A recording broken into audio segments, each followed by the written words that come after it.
غزالی صاحب کو خوش آمدید. بہت شکریہ جناب سیفی بھائی آپ کا پروگرام میں وقت دینے کے لیے. فیصل صاحب اب تھوڑا سا ملکی معاملات کی طرف آئیں, ذرا جائزہ لیں ہو کیا رہا ہے. ایک طرف تو یہ ہوتا ہے نا کھیل میں کوئی اگر آپ کے پاس میڈل یا پہلے کسی زمانے میں کوئی ورلڈ کپ آ جایا کرتا تھا تو لوگ ساری چیزیں بھول جایا کرتے تھے, لیکن اس کو یاد رکھنا ضروری ہے. حکومت کی کارکردگی آپ دیکھیں, مہنگائی کے حوالے سے بھی جماعت اسلامی کا دھرنا جاری رہا اور گزشتہ رات کو جو ہے کوئی معاہدہ بھی کر ہی لیا معاملے کو نپٹانے کے لیے. مگر اس سے کیا معاملات حل ہو جائیں گے؟ اور یہ جو رائج سیاسی نظام ہے جس کی برکتیں ہمیں چارسو نظر آ رہی ہیں, کل کی ایک خبر یہ آپ کی نظر کروں, وہ IMF سے ہر چیز کی پرمیشن ہمیں لینی پڑتی ہے. یہ بچوں کے پین, پینسل, کاپی, کتاب, ربر کے اوپر, اریزر کے اوپر وہ ٹیکس لگا دیا گیا, تو وہ ٹیکس بھی یہ وڈرا نہیں کر سکتے. IMF نے ان کو منع کر دیا کہ آپ یہ ٹیکس بھی واپس نہیں لیں گے, اور یہ بالکل بے بس بنے ہوئے ہیں. یہ کس قسم کی حکومت ہے, ایک ایسا نظام؟ بسم اللہ الرحمن الرحیم. بہت شکریہ پہلے K21 اور یاسر صاحب آپ کا کہ ہمیں موقع دیا کہ ہم یہاں آ کر اپنا اظہار خیال کریں اور آپ کو بتائیں. دیکھیں اوورآل پورے ملک کی بات کرنے سے پہلے ہم جو شہر میں ہیں ہمیں اس شہر کی بات کرنی چاہیے, اس صوبے کی بات بالکل کرنی ٹھیک ہے, چاہیے. بالکل ٹھیک ہے. ہماری جو یہاں پر موجودہ حکومت ہے, آپ نے کہا کہ کل ارشد ندیم صاحب نے ماشاءاللہ, دیکھیں یہ وہ لوگ ہیں جنہوں نے اپنی مدد آپ کے تحت جو ہے یہاں تک پہنچے ہیں اور یہ ایک مبارکباد کے مستحق ہیں, اور پوری قوم اس وقت مبارکباد کی مستحق ہے. یہاں جو معاملات ہیں, پچھلے دنوں ایک یہ چیز بڑی چلی کہ سندھ حکومت نے پچھلے 15 سالوں میں 18,000 ارب روپے خرچ کیے. پورے سندھ کا انفراسٹرکچر کئی دفعہ ڈیمولش کریں, اس کو دوبارہ بنائیں, پھر بھی پیسے بچتے ہیں. وہ پیسے کہاں لگے؟ بالکل ٹھیک. تو اس کا حساب کون مانگے گا ان سے؟ پھر یہ کہتے ہیں جی تعلیم کے شعبے میں ہم نے 3,200 ارب روپے لگائے پچھلے 15 سال میں. مجھے بتائیے کون سا ان کا اسکول اچھے ہونہار طالبہ یا طالبات کو پیدا کر رہا ہے؟ تو بات وہی ہے کہ گڈ گورننس کی بہت شدید ضرورت ہے اس وقت کراچی, سندھ اور پورے اوورآل ملک میں, جو کہ دیکھنے میں کہیں نظر نہیں آ رہی ہے. اور ہم یہ سمجھتے ہیں, ابھی آپ نے مہنگائی کے حوالے سے بات کی کہ دھرنا چل رہا ہے. آپ کو میں بتاؤں گزشتہ پچھلے دنوں ہم نے ایک بہت بڑا مہنگائی مارچ کیا, حقوق عوام مارچ کے نام سے, اور وہ مارچ ہمارا شارع فیصل سے ہوتا ہوا اور شارع قائدین پہ ہم نے علامتی دھرنا دیا. کل جو ہے ہم نے خواتین کے حوالے سے مہنگائی مارچ کیا, ٹھیک ہے, جو کہ فوارہ چوک سے اور پریس کلب تک گیا, اور ہم نے اپنا ایک بیان ریکارڈ کروایا. ابھی یہ معاملات چل رہے ہیں. دیکھیں آپ نے کل کہا کہ ایک معاہدہ بھی رات کو شاید ہو گیا. ہم یہ دیکھ رہے ہیں کہ ہمیں پتہ ہے کہ کچھ سبسڈی گورنمنٹ نے رکھی تھی, اور اسی سبسڈی پر یہ معاہدہ ہوا, جس کو کیش کرانے کے لیے کچھ لوگ جا کر کے وہاں بیٹھ گئے, اور جو کچھ ہوتا رہا. ماضی میں بھی ایسے دھرنے ہم نے بہت دیکھے, اور اس کا حاصل اصول بھی عوام کو کیا ملا یہ بھی سب کے سامنے. تو اب ہمیں سوچنا یہ ہے بحیثیت ایک شہری کے, ایک یہاں پہ رہنے والے کے, کہ ہم آگے کس کو اپنا نمائندہ بنا کر لے کر آئیں. تو میں یہ سمجھتا ہوں کہ ہمارا ملک نظریہ پاکستان کے تحت بنا تھا, اور اسی نظریے کو لے کر کے ہمیں دوبارہ آگے کام کرنا ہوگا اور خدمت کی سیاست کرنی پڑے گی. اب عوام یہ دیکھے کہ کون لوگ وہ خدمت کر رہے ہیں, کون ان کے مسائل کو کچھ بھی ان کے ہاتھ میں نہ ہوتے ہوئے حل کر رہے ہیں. جس میں ایک اپنے منہ میں اپنی تعریف نہیں کرنا چاہتا, مرکزی مسلم لیگ جو کہ ہر سطح پہ روزگار بھی فراہم کر رہی ہے, جو حکومتوں کا کام ہے. بالکل صحیح ہے. ہم اس کے ذریعے کئی لوگوں کو جو ہے چھوٹا جو بھی ہماری استطاعت میں اس کے مطابق ہم دے رہے ہیں. بالکل صحیح ہے کہ لوگ اپنے پاؤں پہ کھڑے ہو جائیں. اس کے ساتھ ساتھ ہم تعلیم کے شعبے میں بھی مسلسل کام کر رہے ہیں. الکوثر یونیورسٹی جو ہے ابھی آپ کے سامنے ہے, جو کہ اپنا یونیورسٹی روڈ کے اوپر ابھی شروع ہوئی ہے. اس کے علاوہ کئی اسکولز ہمارے کام کر رہے ہیں. ہیلتھ کے شعبے میں ہم نے کئی ہاسپٹلز بنائے, ماڈرن سی بھی نام سے اور مختلف ناموں سے پورے پاکستان میں آپ کو نظر آئیں گے. مساجد کا جو سلسلہ ہم نے بنانے کا شروع کیا ہوا ہے, اس کو ہم صرف ایک نماز پڑھنے کی جگہ کے طور پہ یا عبادت کرنے کی جگہ کے طور پہ نہیں, ایک کمیونٹی سینٹر کے طور پہ لے کر چل رہے ہیں. کہ یہ کمیونٹی سینٹر جو ہے جہاں پہ لوگ اپنی تقریبات بھی کر سکیں, نکاح کی تقریب ہو, شادی کی ہو, ولیمے کی ہو, اور پھر بچوں کے لیے وہاں کھیلنے کی بھی ایک جگہ ہو, تاکہ وہ دین اور وہ لے کر چل سکیں, جس میں دنیا اور آخرت دونوں کی سرخ روئی ہے. تو ہم اس چیز کو لے کر بڑھیں. تو اب عوام کو چاہیے کہ وہ بھی ساتھ کھڑے ہوں, اور مرکزی مسلم لیگ کے ساتھ اپنے حقوق کی جنگ لڑیں. جب تک دیکھیں بچہ بھی نہیں روتا تو ماں اس کو کچھ نہیں, تو یہ تو ظالم, جابر, استحصالی قوتیں اس وقت ہم پر مسلط ہیں. میں کسی بھی سیاسی جماعت کی برائی نہیں کروں گا, کیونکہ ابھی آپ نے ایک کھلاڑی وزیر اعظم کے حوالے سے کہا کہ وہی اسپورٹس کے دشمن تھے, تو میں ایسی کوئی بات کسی کے بارے میں نہیں کرنا چاہتا, کیونکہ ہم کسی کردار کشی کر کے اوپر نہیں آ سکتے. ہمیں اپنا کردار بلڈ کرنا ہے, اپنے آپ کو لوگوں کو دکھانا ہے. ہم نے اس چیز کو عام کرنا ہوگا, جی ہم ریاست مدینہ بنا دیں گے. ریاست مدینہ ایسے نہیں بنتی. ریاست مدینہ کے لیے بہت قربانیاں دینا پڑتی ہیں, بہت اسٹرگل کرنا پڑتی ہے, عوام کے لیے کچھ نہ کچھ کرنا پڑتا ہے. اور میں نے بھی پروگرام شروع ہونے سے پہلے جیسے بات کی کہ نیتوں کا صاف ہونا بھی بہت ضروری ہے, کہ ہماری نیتیں کیا ہیں. تو آپ دیکھیں گے انشاءاللہ تعالیٰ کہ جب آواز بلند ہوگی تو یہ کم لوگوں سے ہی ہوتی ہے. انقلاب ہمیشہ تھوڑے سے لوگ لے کر آتے ہیں, اور ہم کوئی خونی انقلاب یا کوئی ویسا انقلاب نہیں چاہتے. ہم صرف حقوق چاہتے ہیں جو کہ آئین پاکستان کے تحت ہر شہری کو مل رہے ہیں. آرٹیکل 8 سے لے کے اور آرٹیکل 100 تک چلی آئی تو صرف حقوق کی بات ہی ہو رہی ہے. تو وہ حقوق کس کو ملے؟ نہ ہیلتھ میں مل رہے ہیں ہمیں, نہ پانی ہے, نہ بجلی ہے, نہ گیس ہے, اور بجلی نہ ہوتے ہوئے بلز موجود ہیں جس پہ تمام ٹیکسز انہوں نے انکلوڈ کر دی ہیں. ایک عام آدمی جو بیچارہ اپنا بجٹ بناتا ہے کہ میں یہ خرچ کروں گا یہاں, یہ خرچ کروں گا یہاں, اس سے کیا, وہ بجلی کا جب بل آتا ہے سارا بجٹ اس کا ایک طرف, نہ وہ بچوں کے اسکول کی فیس دے سکتا ہے. تو ہم کیسی قوم تیار کر رہے ہیں, ہم آگے کیا کر رہے ہیں, یہ سوچنا چاہیے سب کو. کہ حضرت عمر فاروق کہتے ہیں کہ اگر ایک کتا بھی جو ہے وہ اگر بھوکا رہ گیا تو جو ہے مجھ سے سوال ہوگا. تو یہ کیسے حکمران ہے جو اسلامی جمہوریہ پاکستان؟ بالکل ٹھیک ہے. غزالی صاحب آپ کی طرف آؤں گا, ذرا صورتحال کا جائزہ لیں نا کہ ہو کیا رہا ہے. جیسے ابھی تعلیم کے شعبے کی بات ہو رہی تھی, اور اس کے علاوہ بھی بہت سارے دیگر معاملات ہیں. بدنیتی بام عروج پر ہے, کس سے سوال کیا جائے. اور میں دیکھ رہا تھا وہ ابھی جو ارشد ندیم صاحب کے لیے اب ایک سلسلہ شروع ہو گیا ہے. چلیں اچھی بات ہے, ہر کوئی جو ہے وہ انعامات کا اعلان کر رہا ہے. میں دیکھ رہا تھا وہ میئر کراچی صاحب کو بھی پکڑ لیا میڈیا کے لوگوں نے, وہ بھی جذبات میں بہہ گئے. انہوں نے کہا کہ 50 ملین میں بھی دیتا ہوں. اب ان سے سوال کیا جائے کہ آپ کہاں سے پیسے لا کر دیں گے, جس شہر کی آپ کو ذمہ داری دی گئی ہے وہ آپ پوری نہیں کر پا رہا ہے. تو اس طرح کا ہمارے یہاں سلسلہ شروع ہے. جی افتخار بھائی فرمائیں. بسم اللہ الرحمن الرحیم. یاسر بھائی, سب سے پہلے تو یہ جو پاکستانی قوم کو ایک خوشی کی خبر کل رات ملی اور ارشد ندیم نے پاکستان کے لیے جیولن تھرو میں گولڈ میڈل حاصل کیا, میں اپنی جانب سے اور پوری قوم کی جانب سے ارشد ندیم کو بھی مبارکباد پیش کرتا ہوں. اور ساتھ ہی ساتھ 2-4 چیزیں سامنے لے کر آؤں گا کہ 40 سال کے بعد پاکستان نے اولمپکس میں کوئی گولڈ میڈل لیا, اور ہماری تمام امیدوں کا مرکز اور محور پاکستان کی ہاکی ٹیم ہوا کرتی تھی, فیلڈ ہاکی ہوتی تھی, اور 1984 میں ہم نے ہاکی میں آخری گولڈ میڈل حاصل کیا. اس کے علاوہ ایک آدھ کوئی میڈل ہم نے کانسی کا یا سلور کا بیچ میں حاصل کیا, اسے 32 سال گزر چکے ہیں. باکسنگ میں میرے خیال میں 88 میں حسین شاہ کے پاس آیا. اچھا, اب جو کل گولڈ میڈل ہمیں ملا اس کی اپنی ایک ہسٹری اس طرح ہے کہ ایتھلیٹکس میں پاکستان نے پہلی بار کوئی میڈل لیا, اولمپکس میں پہلی بار کوئی میڈل لیا ہے. یعنی گولڈ, سلور یا برونز میڈل جو ہوتے ہیں کبھی آج تک ہم نے لیے نہیں, پہلی بار ایک پاکستان کا ریکارڈ ہے. ساتھ ہی ساتھ ارشد ندیم نے کل جو ہے وہ اولمپک کی ہسٹری کا بھی جو ہے وہ 118 سالہ ریکارڈ توڑا, اور جیولن تھرو میں جو ہے وہ اس نے 92.97 کی مارجن سے جو ہے وہ یہ ایک ریکارڈ قائم کیا. بہرحال میاں چنو کے ایک چھوٹے سے گاؤں سے تعلق رکھنے والا, بغیر کسی سرمائے کے اور بغیر کسی تربیت کے اور بغیر کسی حکومتی سرپرستی کے جو ہے وہ اس مقام تک پہنچا, اور آج جو ہے وہ ہمارے تمام پولیٹیشنز اور ہماری تمام سیاسی جماعتیں اور ہماری تمام سماجی اور جو ہے وہ مذہبی تنظیمیں جو ہے وہ مبارکباد کے پیغامات دے رہی ہیں, اور جو ہے وہ اس کو کیش کرانے کی کوشش کر رہی ہیں.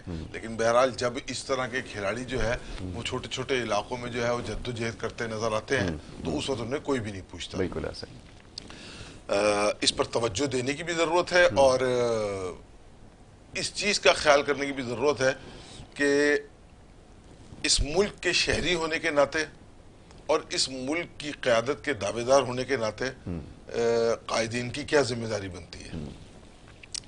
یاسر بھائی ابھی آپ نے جو ہے وہ ایک لفظ استعمال کیا بددیانت، اور آپ نے اس کو مشتق کیا دین کے ساتھ، کیونکہ ہم جو ہے وہ دیندار ہی نہیں ہے تو دیانت جو ہے وہ کہاں سے ہمارے پاس آئے گی.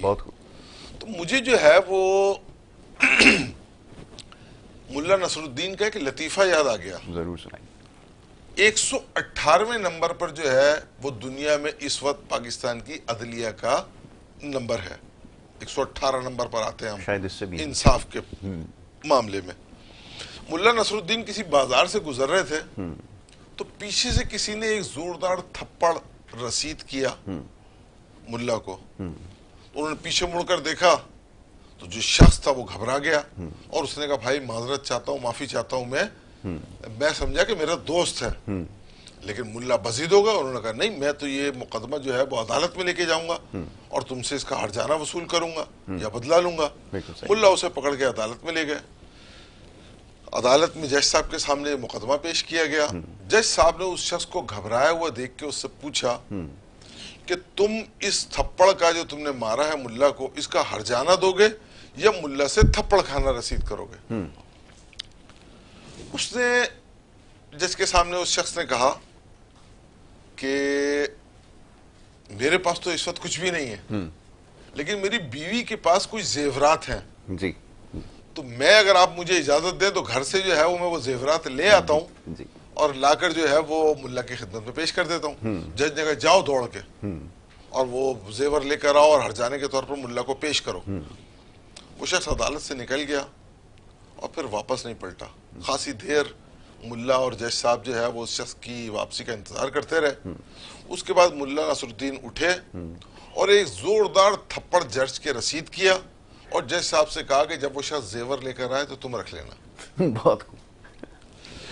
اس وقت ملک اور قوم کی جو صورتحال ہے، یہ لطیفہ جو ہے اور ہم پہ مکمل طور پر صادق آتا ہے. نیب، عدالت، کرپشن، ایف آئی اے، اینٹی کرپشن، گرفتاریاں، چھوڑ دیا، مقدمہ جعلی تھا، جھوٹا تھا. آپ کے ملک کا نوجوان یاسر بھائی ایگزاسٹ ہو چکا ہے. بالکل. بنگلہ دیش کی صورتحال اس وقت ہمارے سامنے ہے کہ کوٹا سسٹم پر شروع ہونے والا ایک احتجاج کس طرح کی ایک عوامی تحریک میں تبدیل ہوا اور وہ عوامی تحریک نوجوانوں نے چلائی، نوجوان طلبہ نے چلائی اور وہ طلبہ جو ہے وہ کس طرح اپنے ملک کے بانی کے مجسموں کو گراتے ہوئے نظر آ رہے ہیں. وہ نوجوان کس طرح پارلیمنٹ میں گھستے ہوئے نظر آ رہے ہیں اور وہ نوجوان کس طرح وزیر اعظم ہاؤس میں گھس کر وزیر اعظم کی ذاتی استعمال کی چیزوں کی نمائش کرتے ہوئے اور انہیں اچھالتے ہوئے نظر آ رہے ہیں. ایسا نہ ہو کہ اس طرح کی نوبت، اس طرح کی صورتحال ہمارے ملک کو درپیش ہو جائے اور ہمارے ملک کا نوجوان جو ویسے ہی افراتفری کا شکار ہے، پریشانی حالی کا شکار ہے، وہ نکل کھڑا ہو اور نکل کر ہمارے ایوانوں میں گھس کر ملک کی ایسی صورتحال کر دے کہ جو پھر کسی کے قابو میں نہ رہے. میں نے یہ لطیفہ سنایا گو کہ ایک لطیفہ ہے، لیکن اصل میں ہمارے ملک کی جو موجودہ صورتحال ہے اس پر مکمل طور پر صادق آتا ہے. توجہ دینے کی اس چیز پر ضرورت ہے کہ آج جو ہے وہ ہم نفرت، تعصب، بغض اور انتشار کو چھوڑ کر اپنے وطن عزیز میں عظیم تر رحمت للعالمین انقلاب برپا کرنے کے لیے کام کریں. آگے آنے والا مہینہ ماہ ربیع الاول کا مہینہ ہے. یہ وہ مہینہ ہے کہ جس میں حضور نبی کریم علیہ الصلوۃ والتسلیم کی ولادت ہوئی، جنہیں ہم رحمت للعالمین کہتے ہیں، جنہیں ہم اپنا آقا اور مولا مانتے ہیں اور جن کے کہنے پر ہم نے اللہ کو اللہ مانا، قرآن کو اللہ کی کتاب مانا. لیکن ان کے اسوہ حسنہ کو کہ جس کے حوالے سے اللہ تعالیٰ نے فرمایا کہ لقد کان لکم فی رسول اللہ اسوۃ حسنہ، کہ تمہارے لیے تمہارے نبی کی، تمہارے رسول کی زندگی بہترین نمونہ ہے. ہم نے یہ طے کر لیا کہ اس نمونے کو ہم نے خطبات میں تو بیان کرنا ہے، ممبر پر بیٹھ کر ان تمام کے تمام واقعات کو لوگوں کے سامنے بیان کر کے ان کی آنکھوں میں آنسو تو لانے ہیں، لیکن اپنی زندگی پر انہیں لاگو نہیں کرنا. جس دن ہم نے ان تمام کی تمام چیزوں کو اور دین کو، میں نے کہا نا کہ آپ نے ابھی بددیانت اور دین کو جو ایک ساتھ ملا کے گفتگو کی ہے، اس نے گفتگو آج مجھے کچھ اور کرنی تھی، لیکن میرے مائنڈ کو آپ کے اس جملے نے بالکل تبدیل کر دیا کہ جب تک ہم اپنی پوری کی پوری زندگی کو دین کے مطابق نہیں ڈالیں گے، ہمارے معاشرے میں کوئی تبدیلی نہیں آئے گی۔ یاسر بھائی دیکھیے، دو لفظ ہے، ایک لفظ ہے دین اور ایک لفظ ہے مذہب۔